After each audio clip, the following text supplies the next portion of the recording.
नमस्कार दोस्तों, defence news Hindi में आपका स्वागत है। आज की मुख्य खबरें।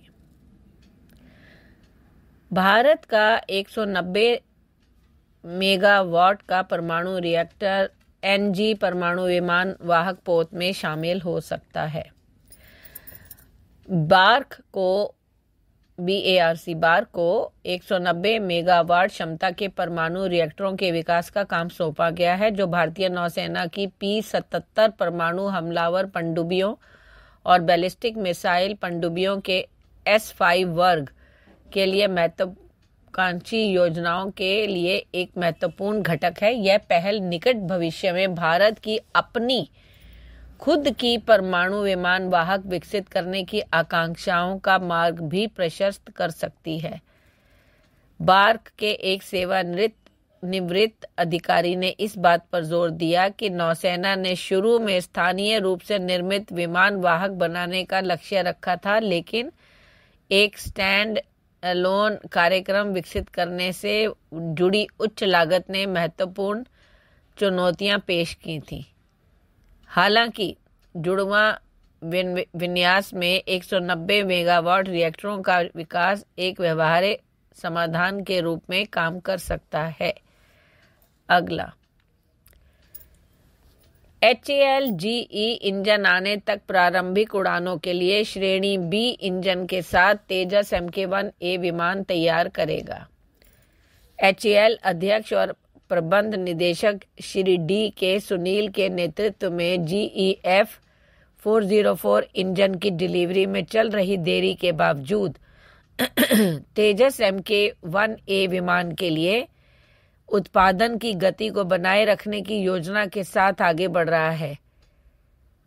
HAL के एक अधिकारी के अनुसार HAL यह सुनिश्चित करने के लिए सक्रिय कदम उठा रहा था कि जब तक इंजन देश में नहीं आ जाते तब तक तेजस Mk-1A विमान भारतीय वायुसेना को डिलीवरी के लिए तैयार रहे। इसकी आने की देरी के कारण ही HAL तेजस Mk-1A विमान को श्रेणी BF 404 इंजन के साथ बनाने और स्टोर करने की तैयारी कर रहा है, ताकि शुरुआती प्री डिलीवरी उड़ान परीक्षण किया जा सके। माना कि ये एक अस्थायी समाधान है जो विमान को शुरुआती उड़ान परीक्षण से गुजरने में सक्षम करेगा। अगला, भारत और ब्राजील ने आकाश NG वायु प्रणाली पर बात की।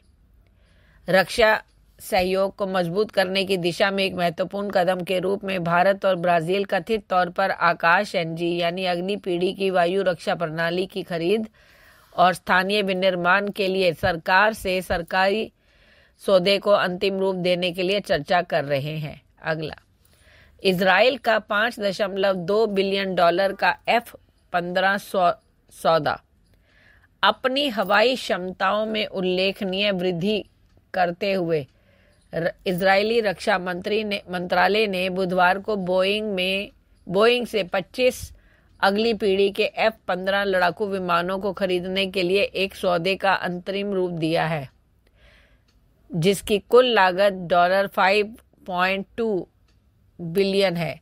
यह अधिग्रहण इजराइल की अपनी हवाई लड़ाकू बेड़े को अत्याधुनिक तकनीक के साथ और अधिक मारक क्षमता के साथ मजबूत करने की प्रतिबद्धता को दर्शाता है।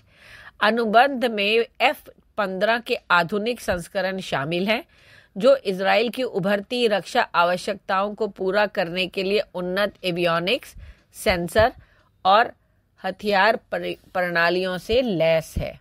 अगला, पंच तेजस ने स्वदेशी इलेक्ट्रिक टोबारलेस टोडा के साथ इतिहास रच दिया।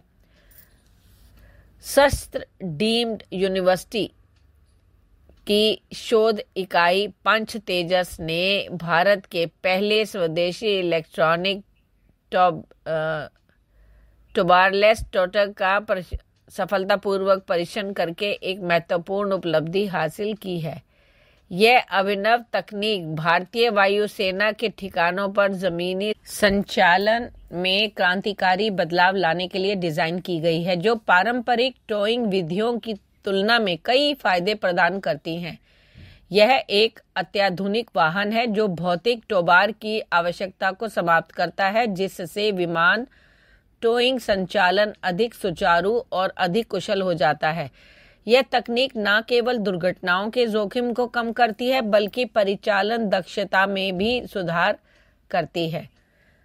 अगला, स्पेस फील्ड ने अभिनव वायर्ड प्रोपेलेंट ग्रेन प्रौद्योगिकी का पेटेंट कराया।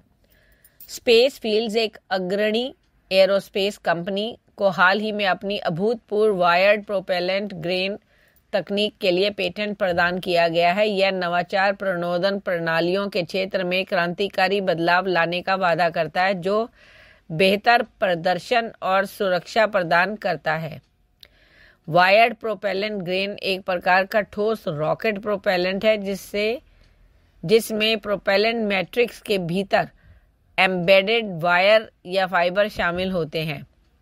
ये तार हीट सिंक के रूप में कार्य करते हैं जो प्रोपेलेंट की दहन दर को प्रभावित करते हैं। तारों का रणनीतिक रूप से रखने और कॉन्फ़िगर करने से इंजीनियर रॉकेट मोटर की जलने की दर और थ्रस्ट प्रोफाइल को सटीक रूप से नियंत्रित कर सकते हैं।